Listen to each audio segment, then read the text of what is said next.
Bienvenidos a un episodio más al caer la noche. El relato del día de hoy tiene mucho que ver con un caso que fue extremadamente mediático hace ya casi 15 años. Así que probablemente lo recuerdes, muy probablemente no tengas idea de lo que te estoy hablando, pero independientemente de ello, quédate, que estoy segura que te va a gustar. Recuerda suscribirte, compartir y regalarme tu like. Estoy hablando de la muerte, de la desaparición y muerte muy sospechosa de la niña Paulette Guevara Farah. Fue, como te dije, un suceso mediático. Desapareció y unos días después encuentran su cadáver en estado de putrefacción en su recámara. Cabe mencionar que la niña Paulette contaba con únicamente 4 añitos de edad, donde un día, 22 de marzo de 2010, la reportan como desaparecida. Siento que estaba dormidita en su recámara y de pronto no estaba. Su familia comenzó una campaña de búsqueda a través de televisión, de anuncios, de redes sociales. Cabe mencionar que son pudientes, dejémoslo así. El cadáver de la infante apareció justo en la recámara, pero unos cuantos días después, es decir, en la madrugada del 31 de marzo del mismo año. Estaba envuelta en sus sábanas, entre el colchón y el pie de cama.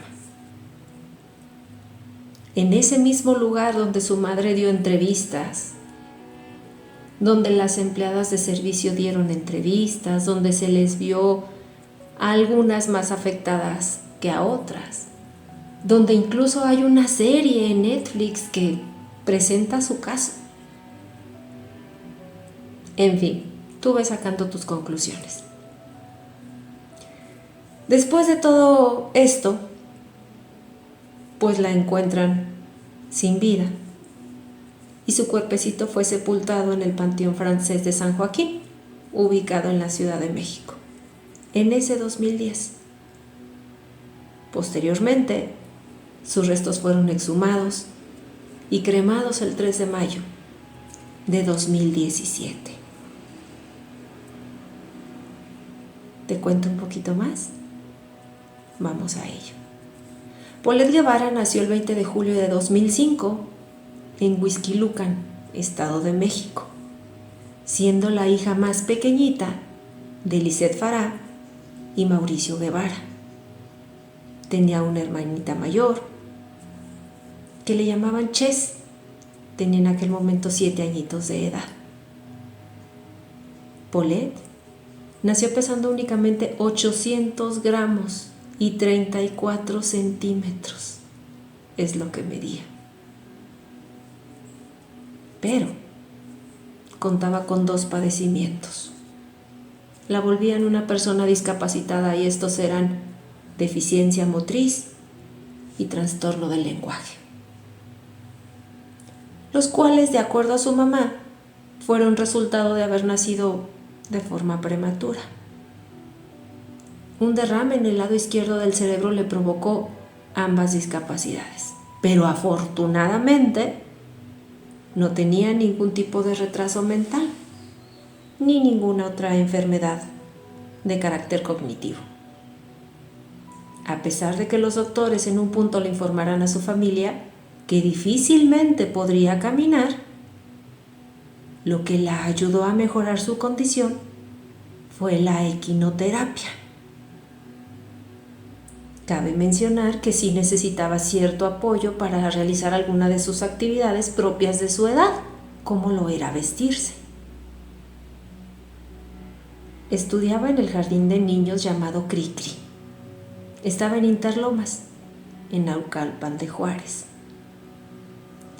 La directora de este plantel la describió como una pequeña entusiasta que hacía el mayor esfuerzo por realizar todas sus actividades por ella misma y que, como dije, debían asistir por su capacidad motriz y de lenguaje. Sin embargo, dentro de este contexto, pues era un tanto independiente. La directora comenta también que la niña primero fue colocada en terapias encaminadas con el principal objetivo de mejorar su lenguaje, pero que con el tiempo lograría adaptarse sin problema y podrían incorporarla al grupo regular de estudiantes. También dijo que sus padres eran completamente, o más bien estaban completamente comprometidos con la educación de su hija. Sin embargo, comentó que desconocía si tenía otro tipo de terapia. Total que bueno, pues fue evolucionando y textualmente declararon lo siguiente: cuando Paulette llegó el año pasado a estimulación temprana, estuvimos trabajando mucho para que comenzara a hablar, y debido a su problema de lenguaje, cuando aprendió a decir su nombre, lograba decir Po, y es así como la llamamos.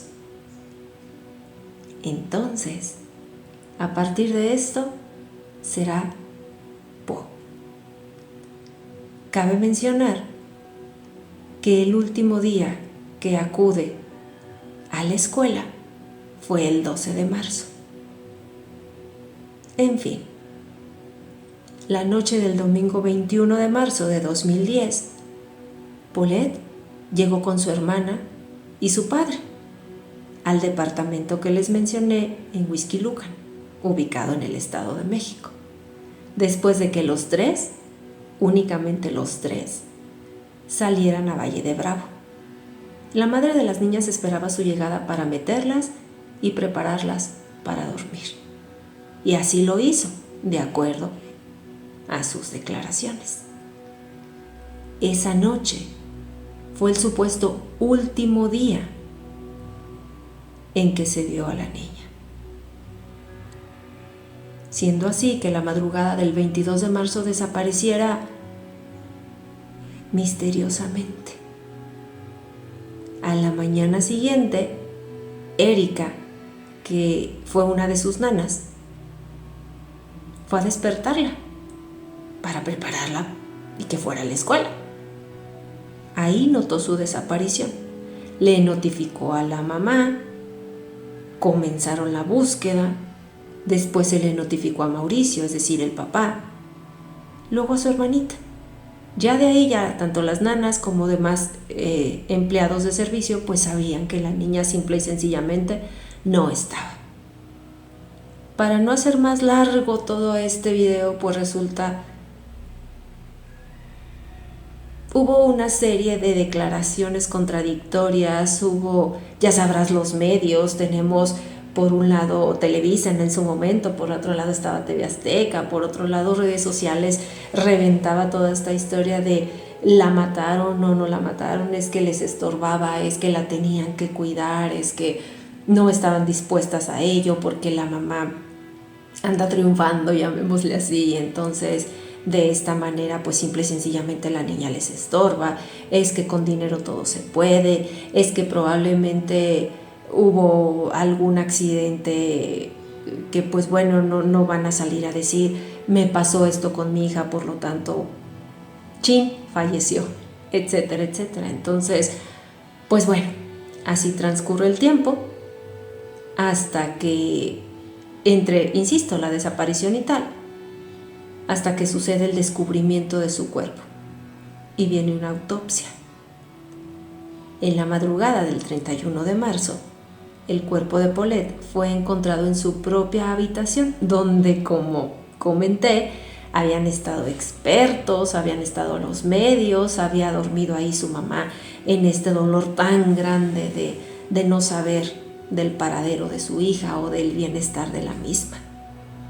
Entonces, pues bueno, la encuentran, se realiza la autopsia y esta revela lo siguiente: Tenía una tela ortopédica sobre la boca que se le colocaba cada noche para evitar que la tuviera abierta mientras dormía. Sus restos no fueron manipulados después de fallecer. Ingirió alimentos al menos 5 horas antes de su muerte.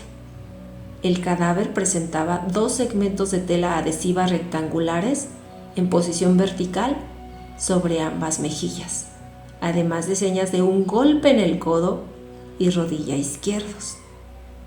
No contaba con signos de violencia física o de carácter sexual. Y tampoco se encontraron rastros de drogas o sustancias tóxicas en su sistema. ¿Ok? La conclusión fue que Po, por sus propios medios, se movió en la cama y accidentalmente cayó de cabeza en un espacio de pie en esta, donde murió asfixiada y permaneció durante 9 días sin ser notada por las muchas personas que estuvieron en su cuarto. Quiero pensar que hasta aquí no te has perdido ningún detalle. Pero si por alguna extraña razón fue así, déjame recapitularte rápidamente. País: México. ¿En qué lugar se dieron los hechos? Huixquilucan, Estado de México. ¿Cuáles fueron los datos de esta ficha? Posible secuestro. Posible asesinato infantil. Participantes en esto: Paulette, Lisette, Mauricio, es decir, papá y mamá. Las nanas Erika y Marta. Se le considera un hecho histórico donde comenzó todo esto del 21 de marzo al 31 del mismo. En fin, me causa controversia porque simple y sencillamente, claro que no acabó ahí. Entonces, desenlace: un muerto. Paulette Guevara Fara. Pasan muchos años cuando me llega este relato, que te prometo que me tiene impactada.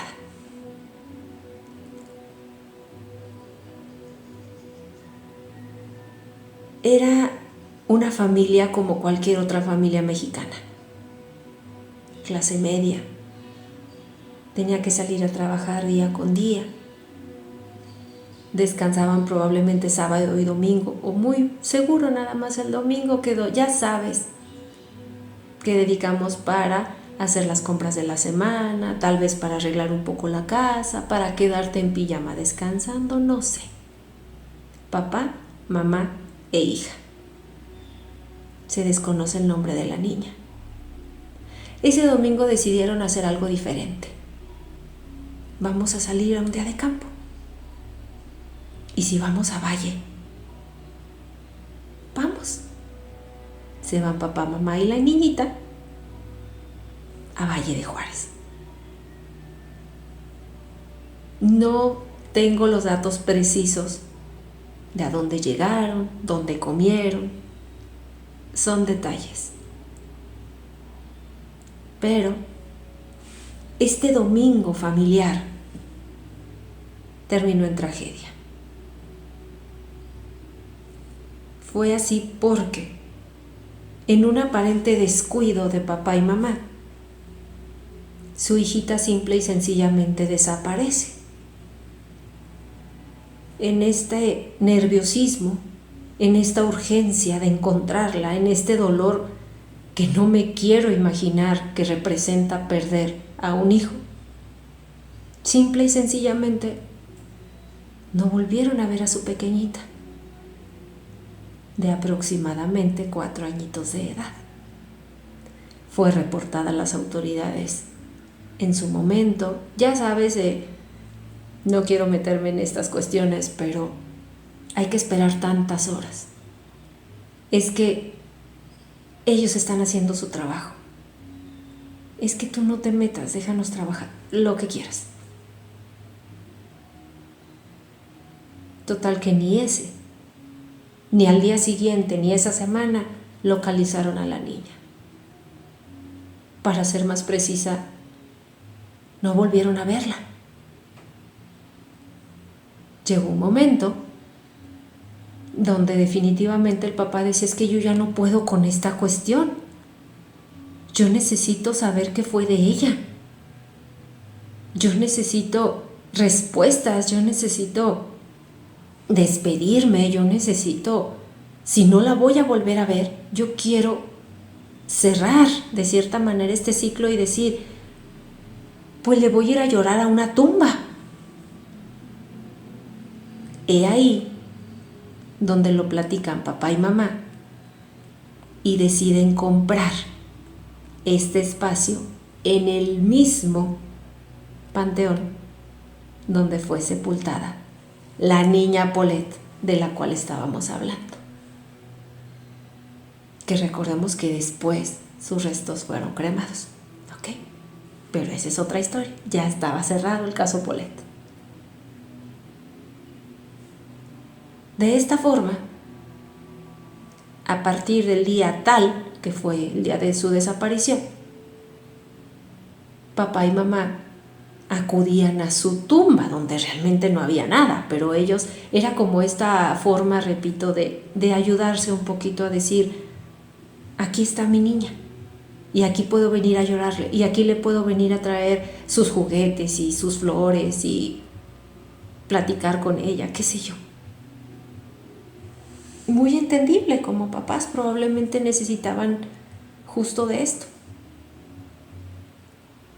Pasan los años y un día, estando ellos en su casa, comienzan a escuchar unos grititos como de estar jugando, como cuando son más niños y es así como de, ok, quiero ver la televisión, ya cállense, ¿no? Yo, pues es que es en la calle. Sale uno de ellos y no había nadie. Corrieron. Se regresa. Estaban viendo la tele juntos y era la misma historia. Se escuchaba como un despapalle, llamémosle así, de unos niños. En la calle no había nada.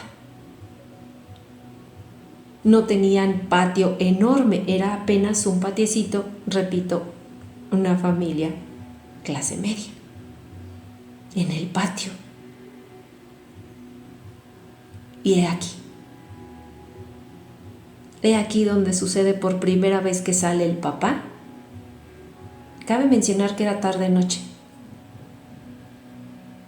Y escucha tal cual estos sonidos de niños jugando, pero no veía a nadie. Le llama a su esposa porque dijo, ¿qué está pasando? Va a la esposa y los dos escuchan lo mismo, pero no ven a nadie. Ok, son mis nervios, tú también, vámonos, no pasa nada. Comentan que no les ocasionó miedo, ni mucho menos. Fue así como al día siguiente escuchaban, pero yo ya no nada más fue como de estar jugando. Ya era, mami, ven por mí. La señora fue como, mi hija que pensé que nunca iba a volver a ver, que escuché su vocecita, pero ya pasaron muchos años, ¿qué está pasando? Entre el miedo, la angustia, la desesperación, la añoranza, la creencia de que la vas a tener entre tus brazos, salió a la calle, no estaba. La buscó en toda la casa, no estaba. Comenta recordar exactamente todo este sentir en aquella ocasión cuando sí desapareció. Su esposo trabajando le marca y dice, mi amor, acabo de escuchar esto, así, esa. Dijo, son tus nervios, es nuestra mente que nos está jugando esta mala pasada de siempre va a ser nuestra chiquita. Si quieres, hoy en la tarde vamos a visitarla al cementerio. Dice, ¿qué? ¿Por qué te engañas? Ella no está ahí, no sabemos si vive o si muere. De esta forma, cuando llega el papá a casa, después de una serie de abrazos y de consuelos y de palabras de un poquito aliento a la mamá, el papá escucha: papi, ven por mí.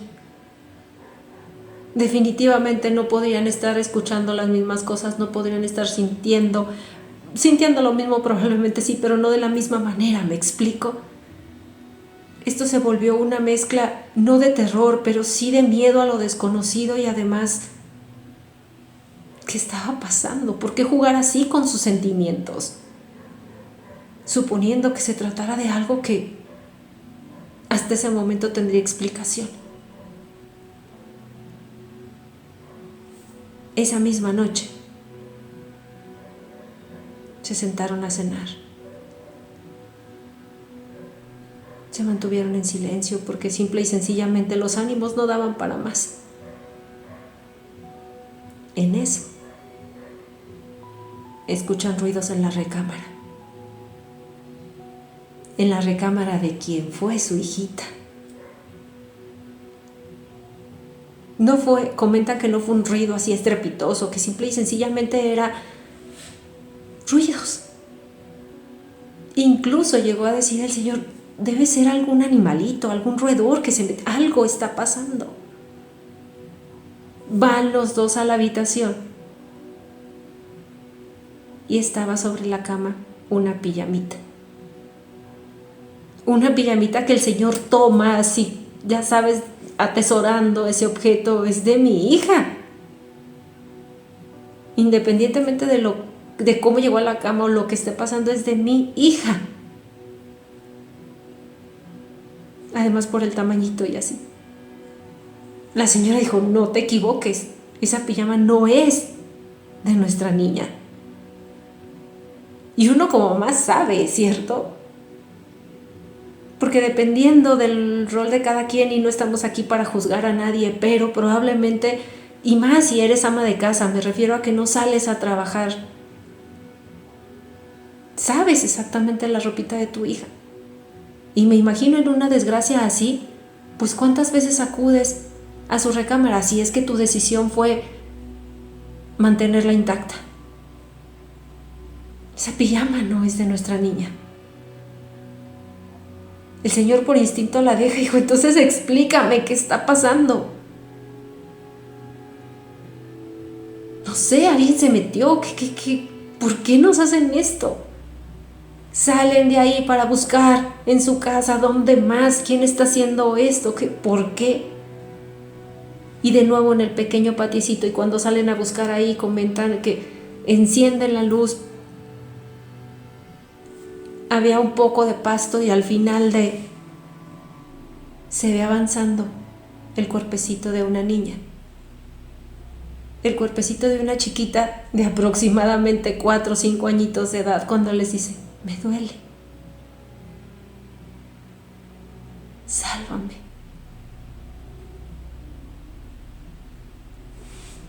La señora se queda en shock. Sabía que no era su hija, pero ¿cómo llegó esa niña? ¿Quién es? ¿Qué le duele? ¿Cómo la salvo? El Señor acude al encuentro de la pequeña y al estar suficientemente cerca para abrazarla, para tomarla, para decirle qué tienes, para apoyarla, se esfuma. Imagínate qué se siente.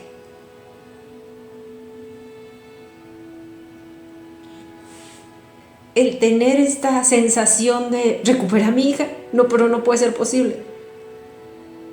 O de quién nos está haciendo esto. Y de pronto ver ante tus ojos cómo se esfuma ese cuerpecito. Obviamente no pueden conciliar el sueño de no encuentro explicación a nada de lo acontecido. Al día siguiente, cuando el Señor se iba a trabajar y ella se queda en casa suficientemente triste, porque en algún momento en su corazoncito albergó la esperanza, pero te recuerdo que ya habían pasado años de esto. quedaron de acudir al cementerio donde probablemente todo aquello era mentira, pero era esta mentira que los mantenía un poquito coherentes, sanos, en lo que respecta a este asunto. A punto de despedirse, escuchan, de acuerdo a lo que ellos comentan, a manera de eco: papi, soy Po, me duele mi codo, me hicieron mucho daño, pero yo quiero vivir con ustedes. Su familia es muy bonita, yo sé que ustedes me pueden cuidar. Ya puedo hablar. Chicos, no sé qué piensan al respecto. Me encantaría leerlos. Esto es real, esto es posible. Esto es humano. ¿Qué piensas al respecto? Porque independientemente de qué pasó con la niña Paulette y qué pasó con la hijita que desconocemos el nombre de este matrimonio, desaparecida también, aquí el punto es posible que el espíritu, llamémoslo así, de la niña Paulette, Po, quiera vivir la vida de esta otra chiquita desaparecida. Me encantaría leerlos. Ya sabes que mientras eso sucede, yo soy Patti y estoy feliz de tenerte en este canal y estoy feliz de que te esté encantando. Los veo en un próximo episodio de Al caer la noche.